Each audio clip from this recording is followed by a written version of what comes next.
Здравейте, днес ще говорим за статистиката на хранителните разстройства в България.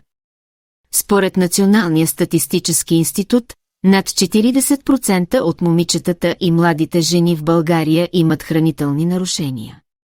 Тенденцията за увеличаване на поднорменото тегло при младите жени е постоянна. Хранителните разстройства са второто по разпространеност психомедико-социално заболяване след депресията в тийнейджърска възраст. Те са с най-висока смъртност сред психиатричните болести около 20%. 95% от болните с хранителни разстройства са на възраст между 12 и 25 години.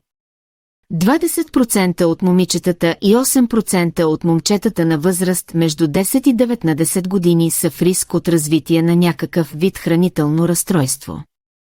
Всеки ден в кабинетите на специалистите пристигат по 2 момичета, заболели от анорексия и булимия. Все по-често и мъжете търсят помощ срещу хранително нарушение.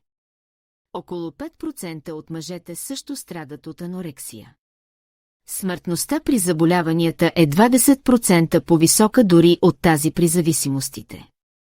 Лечението през първите 10 критични дни струва по 500 до 600 лева на ден и може да се прилага само в университетските болници. Хората, боледуващи от булимия и анорексия, често се лутат с години, докато намерят обучен лекар, който да ги спаси. Нека бъдем информирани и да помагаме на тези, които имат нужда от нашата подкрепа. За да прочетете цялата статия на сайта на Уникъл, последвайте линка в коментарите. Каним ви да харесате видеото, ако ви е харесало, и да се абонирате за канала ни.